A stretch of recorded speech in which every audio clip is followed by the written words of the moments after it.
going on YouTube? Scrammy here, coming at you with some more video of the RGT Adventurer V2 and more of my DIY style mods and hack jobs I've done to this little beast to make it even more capable. And in the end of this video, we're going to tear it out in some snow and see what we can do. So, the first thing that should be pretty obvious that I've changed with this Adventurer V2 are the tires. If you look at these tires, these are true beadlock, beefy, chunky tires. I had an Atlas 6x6, link in the video below. I kind of sort of got cocky. I had a lot of weight in it and I thought I could cross a stream. Well, it ended up sinking, going down the river, and on the edge of a waterfall, had to grab it, yada yada. Needless to say, it ain't doing so hot right now, so I started to experiment. So I took these big, huge tires off of it and put it on my little old RGT Adventurer. And yes, it is crazy looking. This is stock, so yeah, it is a huge difference. And yeah, I'm sure you can see on camera, I've had to hack the fender wells out a lot here. And I haven't really dressed it up. Just kind of hacked it for now, just because I'm trying new things. You know, I want to get this thing as capable as I can with as little as I can. So I'm not trying to go out and buy all these crazy parts if I can get the same effect by just doing it on my own. So these big chunky tires, well, the issue is when I'm driving it, if I turn, well, you can see it gets pretty close to the frame there. So what I did, again, a quick hacking job, was I cut the body and I started trimming the front bumper here. I made it smaller. I don't even like these bumpers that these trucks come with because typically they stick out to ridiculous proportions and it's just silly.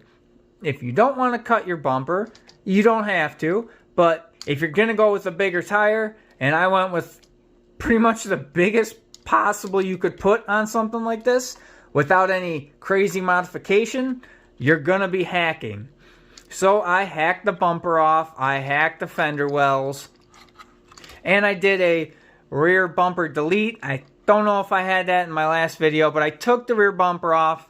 The lights are still in there. I'm thinking maybe I will finagle something to actually put them in the body. The bumper, it had to go. I didn't like it, so it's gone. And now, pretty much, no matter what I back into, well, I'm going over it because it won't hit the body. It'll hit these big, chunky tires. And because of that, I've got this crazy amount of flex and articulation now beyond anything that the stock truck was going to do. Like, this is a pretty impressive amount of flex. Alright, real quick, we're going to take the body off. Zoop.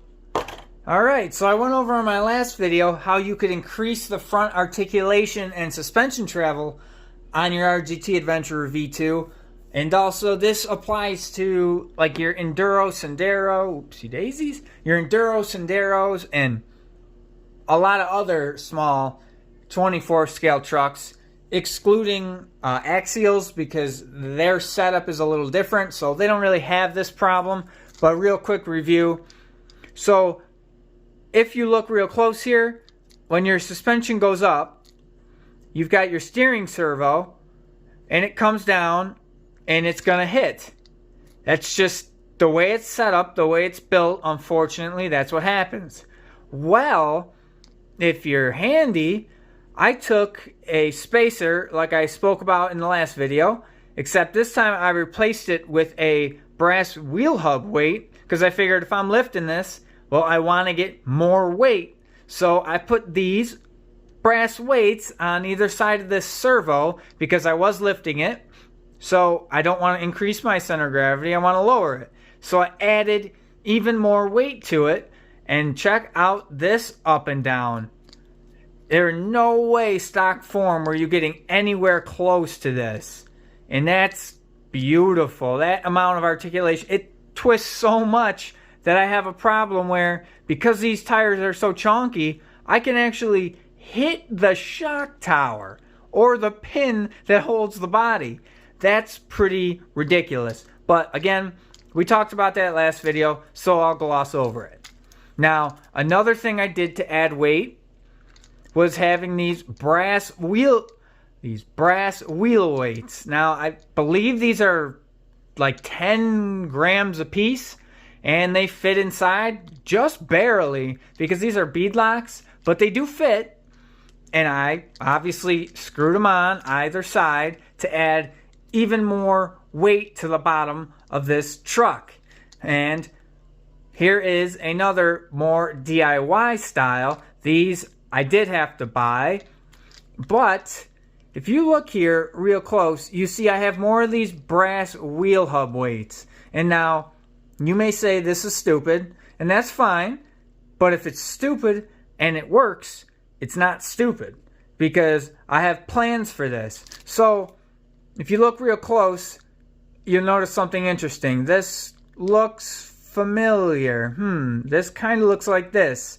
That's because it is. It's spare parts from a shock tower. What I did was, I sliced off the long end, and I have the screws from here and here, and I attached that to the actual chassis of the truck. And because I did that, well, there's holes here, so you can adjust your suspension, whether you want it one way or the other. Well, what I did was, I took advantage of having those holes there, and I put these weights. So on either side of the truck, now I have, in the center, even more weight.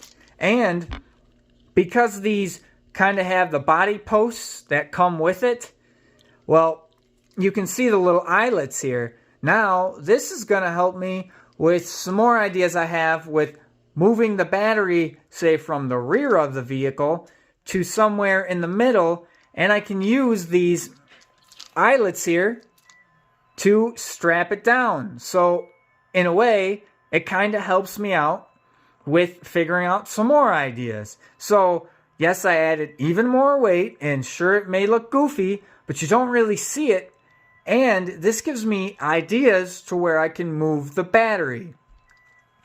I spoke about in some of my other videos here, this is the little 3.7 volt that came with it, but I have been running a 7.4 volt LiPo in here, which I gotta say, wings this thing like a champ. I mean, it flies, and honestly, I really haven't had any issues except for one. And that one issue, I'll be straightforward with you, I'm going to show you right now. This is the only thing that's happened so far. I can't guarantee it's going to work 100% on your vehicle, but I've ran a 7.4 volt on this truck through multiple battery cycles and everything, and it's been perfectly fine. So, like I said before, at your own risk, but anyway.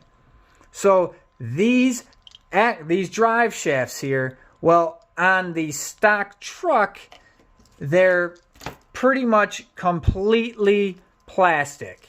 See if I can see here. It's just plastic, and it has a plastic knuckle on the inside and spins around. Well, even in stock form, that cheap plastic, well, it's inevitably going to break because it just barely sits in there, and this will separate, especially if you're really spinning the motor. It just enough centrifugal force, wow, I can speak English, centrifugal force pulls it apart, and then bam, you spun your drive shaft. It's donezo, and it's no more. Well, my DIY hack for that was I had some spare drive shafts laying around, and as you can see, these ones, if I can get that to focus maybe, have metal. It's got a metal crosshair and a metal pin. So when this spins around, it's held in by metal instead of plastic. And when I put that 7.4 volt in, I did it on the rear, the front, bottom, and top. Okay, when I was using the 7.4, it was fine, but then I took it outside, and when I got in some mud and I was really spinning the tires, well, that's when the inevitable happened. I spun the drive shafts, they popped off. It didn't ruin the whole shaft, but I mean, it obviously was not going to work because it just kept popping off. But again, I've seen that. People talk about that happening on their stock truck. So really, is it a big deal? Not so much. I had some spare parts. I put these metal pins in here. Haven't had a problem since. So I consider that a win. And again, for cheap. Real quick, guys, I just wanted to show you the ride height difference here again with the stock axles. So this is basically a Enduro Sendero chassis frame here, and obviously the Adventurer, but they're pretty similar. So the pumpkin is slightly different on either, but they come with the same stock size tires. So because again I spoke about not having portal axles, well, using that super sized increase in tire, look at how much higher the axle is on the Adventurer. And that's one of the biggest things that I was getting caught up on, because if you're bottomed out, it doesn't matter if you got traction because you're just going to spin. So strictly ride height without doing any major modifications here, big difference. So my 7.4 volt isn't quite charged all the way up yet, but I'm pretty sure it'll have enough juice to get us a quick little rip out there. So I'm going to put this puppy in, get this truck all set. We're going to go outside. It's like in the teens outside. It's pretty damn cold, but we're going to see how she do. All right, guys, we're out here in the backyard. We got the beefy 7.4 volt in the RGT Adventurer, and let's see how she do. Honestly, guys, this thing is crazy with the 7.4 volt LiPo. Look at how fast this thing goes. It drives like mad, but I love it. It gives it so much more torque, and it flies. It pretty much goes ridiculously fast. I mean, as you can see, it just cruises, and I just think it's awesome.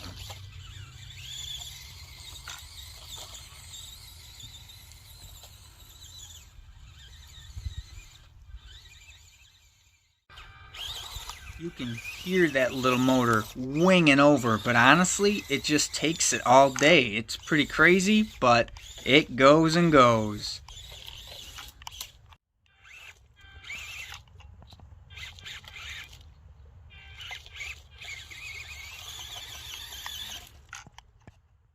Well, unfortunately, that battery wasn't charged very far, so I'm going to switch back over to the 3.7 and give it a little bit more of a go.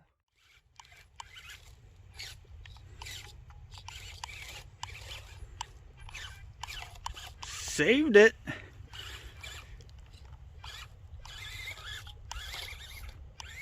That extra weight there definitely helps it get over objects like that stick. As I was saying, more weight, a little bit higher ground clearance there makes these sticks that otherwise would have completely immobilized the truck basically hop right over it.